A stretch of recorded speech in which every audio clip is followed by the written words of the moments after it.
Nous vivons dans un monde où l'abondance de connaissances est à portée de main. Des séminaires, des conférences, des livres et des ressources en ligne nous offrent une multitude d'opportunités pour apprendre et grandir. Et pourtant, malgré cet accès inouï à la sagesse et à la connaissance, nous voyons souvent des âmes errantes, cherchant désespérément la clé du succès sans jamais la saisir.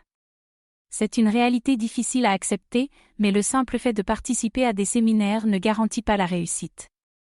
La vraie vie, telle qu'elle est réellement, demande bien plus que la simple accumulation de connaissances. Elle exige du courage, de la persévérance et une profonde compréhension de soi-même. Il est temps de regarder au-delà des séminaires et des conférences, et de plonger profondément dans notre propre être. C'est là que réside la vraie magie de la transformation. La connaissance sans action est stérile, et l'action sans conscience est vide. C'est dans l'union de la connaissance et de l'action, guidée par une conscience éveillée, que se trouve le véritable chemin vers le succès. Il est difficile d'accepter ce discours, car il confronte à une réalité sans phare.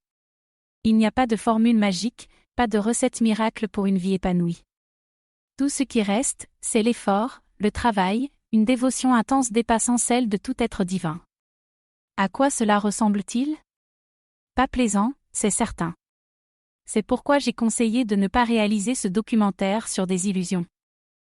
Je ne veux pas vivre dans un monde façonné par les désirs éphémères. Vivre exactement comme maintenant, est-ce vraiment vivre ? Vos questions sur l'identité, sur ce qui est réalisable, voilà où réside la vérité. Peut-être pouvez-vous être comme moi, ou peut-être pas. Je ne l'ai jamais réellement envisagé. Ce qui importe peu, c'est que face à ce miroir maudit, je ne vois qu'un amas misérable. Mon Dieu, je cherche le bonheur, mais dans ce miroir, je ne trouve que la froideur du désespoir. Chaque jour, c'est la même histoire, un cycle implacable qui me rend fou. C'est ainsi, jour après jour, dans cette existence que je maudis. C'est pourquoi, lorsque je guide un combattant ou toute autre personne, je lui rappelle inlassablement qu'il ignore sa véritable grandeur. Vous tous, vous n'utilisez qu'une infime partie de ce qui réside en vous. Les gens ont le pouvoir d'apprendre tant de choses, des possibilités insoupçonnées, même si le chemin n'est pas toujours beau à regarder. Prenez par exemple ces individus qui voulaient réaliser un documentaire sur ma vie. Je leur ai catégoriquement refusé, pourquoi ? Parce que je refuse les commentaires sur ma personne. Je préfère laisser la parole à des gens ordinaires qui pourraient décrire ma vie comme misérable, affublée de maladies psychotiques. Lorsque des âmes ordinaires jugent un homme comme moi, ils ne comprennent rien. Ils ne tirent rien de rien. Cela exige une introspection totale. Si vous ne le faites pas, vous resterez aveugle, empêtré dans vos propres ignorances. Pourtant, la grandeur réside en chacun de vous. Je le répéterai 1 million de fois s'il le faut. Je refuse de vous ménager. Vous savez, au fond de vous, que mes paroles sont la pure vérité. Si vous ne saisissez pas cela, alors tant pis pour vous. Je déteste être celui qui doit vous le dire, mais vous devez savoir ce qui vous attend si vous ne prenez pas conscience de votre potentiel. Dans la quête de la vérité, dans la profondeur de notre être, réside une certitude éclatante, nous sommes forgés dans le creuset des défis. Au cœur de chaque épreuve, se cache une opportunité de croissance insoupçonnée, une force latente qui attend d'être révélée. Lorsque les rafales de l'adversité nous assaillent, quand les ombres de l'incertitude obscurcissent notre chemin, c'est là que nous sommes appelés à puiser dans nos réserves les plus profondes de courage et de résilience.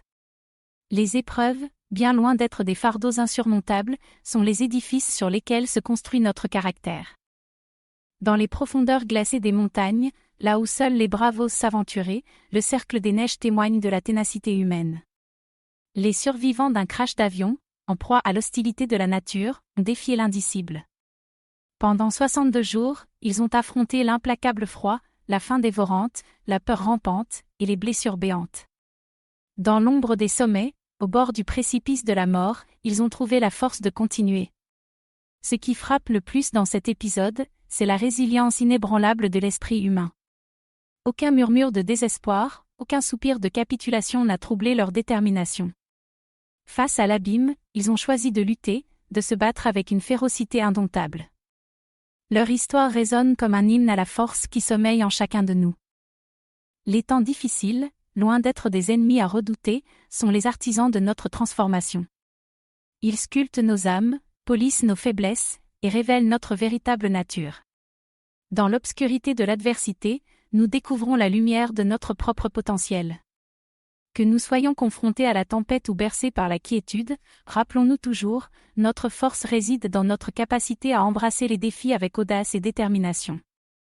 En invoquant les vents impétueux de l'adversité, en défiant les sommets les plus vertigineux de l'existence, nous révélons la grandeur insoupçonnée de notre être. Ainsi, que les temps difficiles soient notre allié, notre mentor, notre guide. Car c'est dans les creux des vagues tumultueuses que se révèle la grandeur de notre navigation. Et dans le tumulte de la vie, dans la danse des étoiles et des tempêtes, nous trouvons la promesse éternelle de notre propre transformation.